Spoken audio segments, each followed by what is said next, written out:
Kisah ini bermula dari seorang buruh pabrik bernama Pak Dadang. Ia dikenal sebagai sosok yang ramah dan memiliki banyak teman.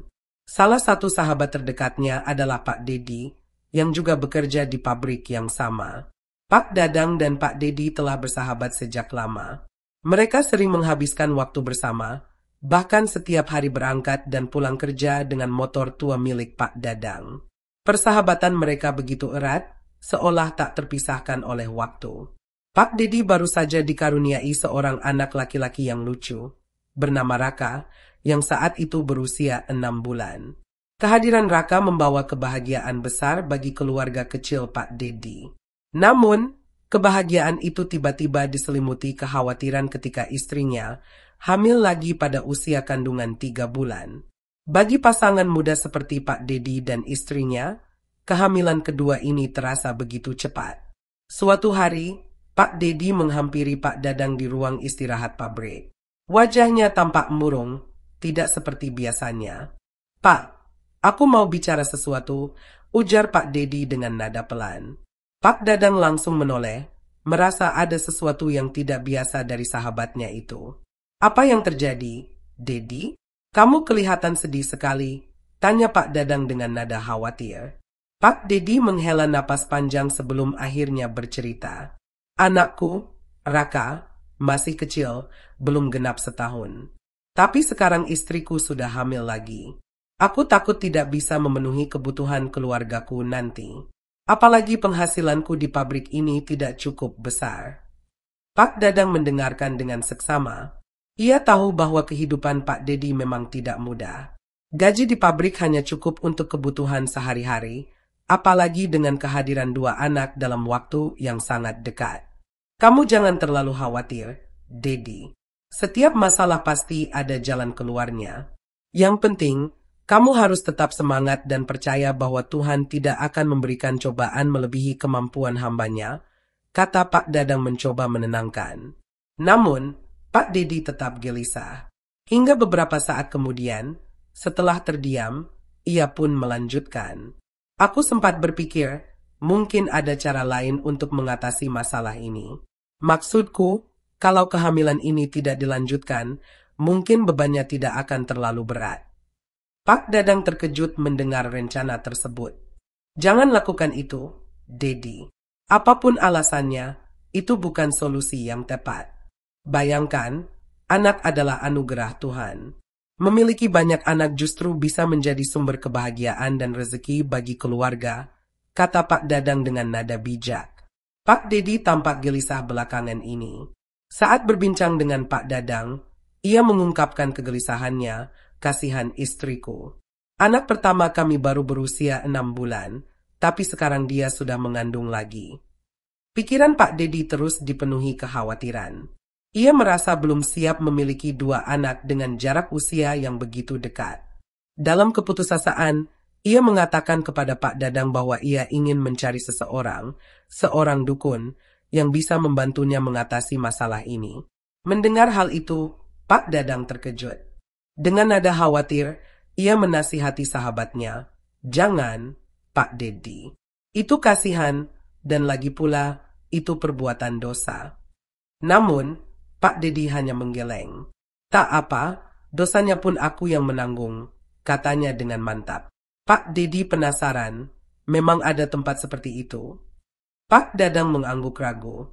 "Ada. Aki yang tahu." Aki adalah paman Pak Dadang, dan ia memang memiliki banyak pengetahuan soal hal-hal mistis. Pak Dedi langsung mendesak, meminta Pak Dadang untuk mengantarnya ke rumah Aki, karena hanya Aki yang tahu lokasi dukun tersebut. Beberapa hari kemudian, mereka pun berangkat. Dengan menunggangi motor tua, Pak Dadang, Pak Dedi, dan istrinya melaju menuju rumah Aki. Setibanya di sana, mereka disambut oleh anak Aki. "Aki sedang di sawah," katanya. Mereka pun diminta menunggu. Sambil menanti, mereka berbincang ringan dengan anak Aki, sekadar untuk menghilangkan rasa canggung. Pak Dedi, yang hatinya masih penuh kegelisahan, berusaha menyibukkan diri dengan obrolan ngalor ngidul. Tak lama kemudian, Aki akhirnya tiba. Pak Dadang memperkenalkan diri dan sahabatnya. Mereka menjelaskan maksud kedatangan mereka, dan Pak Dedi pun mulai bercerita tentang kondisinya, bahwa istrinya kini hamil 3 bulan, sementara anak pertamanya baru 6 bulan. Pertamanya baru 6 bulan. Aki tersenyum bijak dan berkata, tidak apa-apa punya 2, 3, atau bahkan lebih banyak anak. Banyak anak, banyak rezeki. Namun, Pak Dedi tetap bersikeras. Tapi saya butuh jalan keluar. Ki, saya ingin mencari tempat yang bisa menyelesaikan masalah ini. Aki menghela napas, lalu menatap mereka dengan serius. Sebelum kamu membuat keputusan, izinkan aku bercerita dulu. Dengarkan kisahku, baru setelah itu kamu putuskan sendiri apakah masih ingin pergi ke tempat itu atau tidak. Pak Dedi dan istrinya saling berpandangan sejenak, lalu mengangguk setuju. Mereka pun duduk dengan penuh perhatian, siap mendengarkan cerita yang akan disampaikan oleh Aki. Aki menarik napas panjang sebelum mulai bercerita. Dukun itu memang bisa melakukan apa yang kamu inginkan, katanya dengan suara berat. Tapi dia bukan sembarang dukun. Ilmunya tinggi, dan dia memelihara jin yang bisa menyedot bayi dari dalam kandungan. Pak Dedi dan istrinya saling berpandangan, mulai merasa tidak nyaman. Aki melanjutkan, namanya Ibu Ono. Kalau kau pergi ke sana, dia akan memberimu 2 pilihan. Mau cara yang sakit atau yang tidak. Tentu saja, kebanyakan orang yang datang ke sana memilih cara yang tidak sakit. Tapi di balik pilihan itu, lanjut Aki dengan nada semakin serius, ada sesuatu yang tidak mereka ketahui. Cara yang tidak sakit itu melibatkan makhluk gaib. Pak Dedi menelan ludah. Jin yang dipelihara Ibu Ono akan mengambil bayi itu sebagai tumbal, kata Aki perlahan. Dan setelah itu hidupmu tak akan pernah sama lagi. Aki melanjutkan ceritanya dengan nada serius. Kalau memilih cara yang sakit, prosesnya sederhana, katanya. Ibu Ono hanya akan memberikan jamu herbal dan mengurut perut si ibu sampai janinnya keluar secara alami. Pak Dedi dan istrinya mendengarkan dengan saksama, meski wajah mereka mulai menunjukkan rasa tidak nyaman. Tapi kalau memilih cara yang tidak sakit, lanjut Aki, mereka harus menginap semalam di rumah Ibu Ono. Mereka akan diberi kamar khusus, dan saat keluar keesokan harinya, janin dalam kandungan sudah tidak ada. Pak Dedi menelan ludah, sementara istrinya mulai menggenggam tangannya erat. Itulah yang disebut diwadau, atau dalam istilah modern, ditumbalkan, kata Aki dengan nada rendah. Jin peliharaan Ibu Ono akan mengambil janin itu sebagai makanannya. Mata Pak Dadang membelalak mendengar cerita itu, sedangkan Pak Dedi mulai berkeringat dingin. Yang lebih menyeramkan, lanjut Aki, kebanyakan yang datang ke sana adalah anak-anak muda yang hamil di luar nikah karena mereka takut ketahuan keluarga.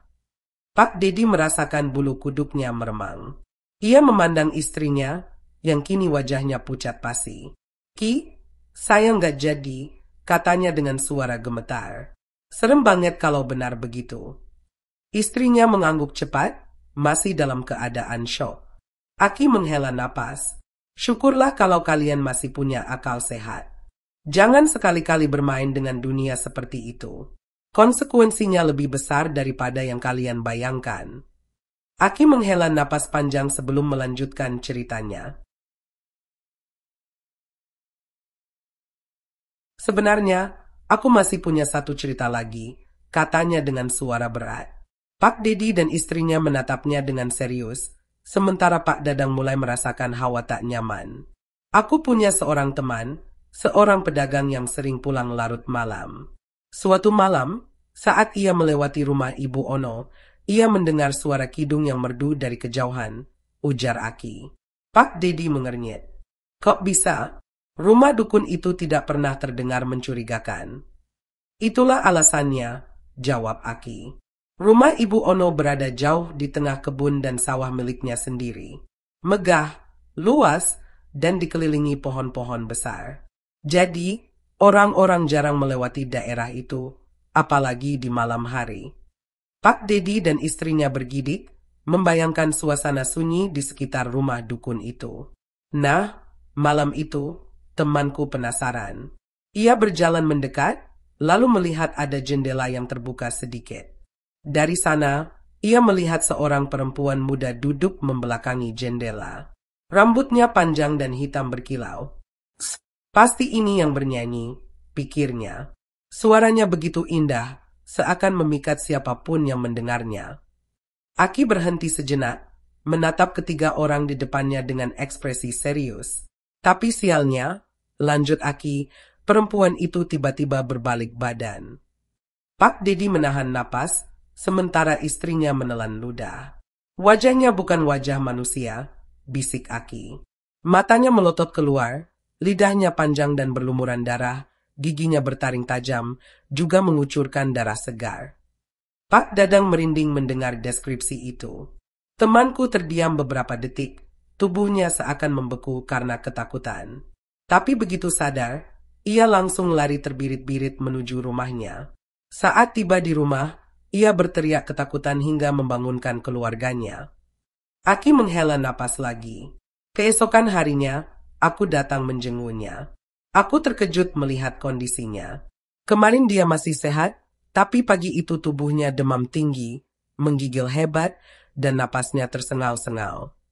Pak Dedi dan istrinya semakin terhanyut dalam cerita itu. Ketika kutanya apa yang terjadi, dia menceritakan semua yang dialaminya malam itu. Wajahnya pucat, tubuhnya lemas, seakan masih merasakan teror yang menimpanya. Aki menggeleng pelan. Aku hanya bisa menyuruhnya banyak berdoa dan segera berobat.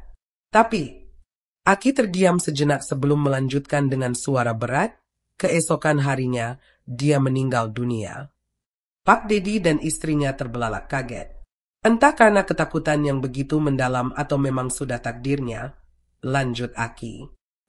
Sejak saat itu, suasana kampung kami berubah. Orang-orang mulai berbisik-bisik bahwa Ibu Ono memang memelihara sesuatu. Banyak yang percaya, ritual aborsi yang dilakukan di rumahnya melibatkan makhluk gaib yang hanya bisa beraksi di malam hari. Aki menatap Pak Dedi dalam-dalam. Jadi, Dedi, kau masih mau melanjutkan niatmu? Pak Dedi menelan ludah, lalu menggeleng cepat. Tidak, Ki. Saya tidak jadi. Saya tidak mau menyesal seumur hidup. Biarlah, toh banyak orang yang punya anak lebih dari 2 tapi tetap rezekinya lancar. Istrinya mengangguk setuju, masih terlihat ketakutan. Aki tersenyum tipis. Syukurlah kalau begitu. Seiring waktu, Aki akhirnya meninggal dunia karena usia. Namun, kabarnya Ibu Ono masih hidup hingga kini. Jika benar, usianya pasti sudah lebih dari 100 tahun. Dan entah apa yang masih dilakukannya di rumah megah itu, yang tetap berdiri angker di tengah kebun dan sawah yang sunyi. Aki menambahkan sesuatu yang membuat suasana semakin mencekam. Kau tahu, Dedi, tempat itu sebenarnya sudah sering didatangi polisi, katanya dengan nada serius. Pak Dedi mengernyit. Sering. Lalu kenapa masih beroperasi? Itulah yang aneh, jawab Aki. Setiap kali ada laporan dari warga, petugas datang, melakukan penggeledahan, bahkan membawa anjing pelacak. Tapi hasilnya selalu sama, tidak ada apa-apa. Pak Dadang tampak bingung. Maksudnya, Ki? Ya, seolah-olah semua jejak dihapus, lanjut Aki. Tidak ada tanda-tanda praktik terlarang, tidak ada bekas janin, tidak ada kuburan mencurigakan.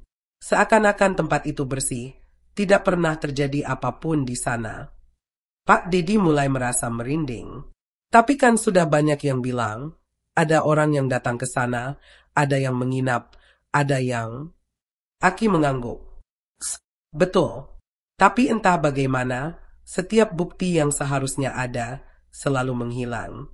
Warga yakin, itu semua bukan sekadar kebetulan. Jin peliharaan Ibu Onolah yang menghilangkan semua jejak. Mereka yang jadi korban tidak meninggalkan bekas sedikit pun. Istri Pak Dedi bergidik ngeri. Jadi semua yang terjadi di sana benar-benar tak bisa dilacak. Aki menghela napas. Begitulah. Sudah banyak petugas yang datang dan pergi, tapi pada akhirnya tidak ada yang bisa dilakukan. Rumah itu tetap berdiri, dan Ibu Ono tetap di sana, seakan tidak tersentuh oleh hukum manusia. Suasana di ruangan itu berubah hening. Bayangan rumah di tengah kebun, ritual mengerikan yang terjadi di dalamnya, dan bagaimana semuanya selalu tersapu bersih tanpa jejak, membuat bulu kuduk mereka berdiri. Pak Dedi mengusap wajahnya. Ki, saya benar-benar tidak jadi melakukannya. Aki menatapnya dengan senyum tipis. Syukurlah kalau begitu. Beberapa bulan berlalu setelah kunjungan ke rumah Aki. Pak Dedi dan istrinya mulai merasakan perubahan positif dalam hidup mereka. Pak Dedi berhasil mendapatkan pekerjaan sampingan sebagai sopir ojek online di waktu luangnya. Meskipun penghasilannya tidak seberapa, ia merasa lega karena bisa membantu memenuhi kebutuhan keluarga. Di sisi lain, istri Pak Dedi mulai belajar menjahit dan membuat kerajinan tangan untuk dijual di pasar lokal. Kehidupan mereka tidak lagi dipenuhi dengan kekhawatiran berlebihan. Mereka mulai menyadari bahwa setiap masalah memiliki solusi, asalkan mereka mau berusaha dan saling mendukung. Bahkan, istrinya sering mengucapkan rasa syukurnya kepada Tuhan atas kehamilan ini, karena ia yakin bahwa anak-anak adalah berkah yang tidak ternilai harganya. Raka, anak pertama mereka, tumbuh menjadi bayi yang sehat dan lincah. Ia sering tertawa riang, menghangatkan hati Pak Dedi dan istrinya. Mereka juga mulai mempersiapkan segala kebutuhan untuk calon adik Raka, termasuk membeli pakaian bayi dan perlengkapan lainnya secara bertahap. Pak Dadang, yang sering mengunjungi Pak Dedi dan istrinya, merasa bangga melihat perubahan sikap mereka. Ia tahu bahwa sahabatnya telah belajar banyak dari pengalaman ini. Lihatlah, semua masalah pasti ada jalan keluarnya. Yang penting, kamu harus tetap sabar dan bersyukur, kata Pak Dadang suatu hari saat berkunjung. Pak Dedi hanya tersenyum dan mengangguk. Terima kasih, Pak. Kalau bukan karena nasihatmu dan cerita dari Aki, mungkin aku sudah melakukan sesuatu yang salah. Sekarang aku lebih tenang dan bahagia. Nah, itulah cerita menarik tentang pentingnya menjaga keluarga dan bertanggung jawab atas setiap keputusan yang kita ambil. Semoga cerita ini bisa menjadi pengingat bagi kita semua untuk selalu bersyukur atas setiap anugerah yang diberikan oleh Tuhan. Jangan lupa like, share, dan subscribe channel ini agar lebih banyak orang yang bisa mendapatkan manfaat dari cerita-cerita yang kami bagikan. Sampai jumpa di video berikutnya.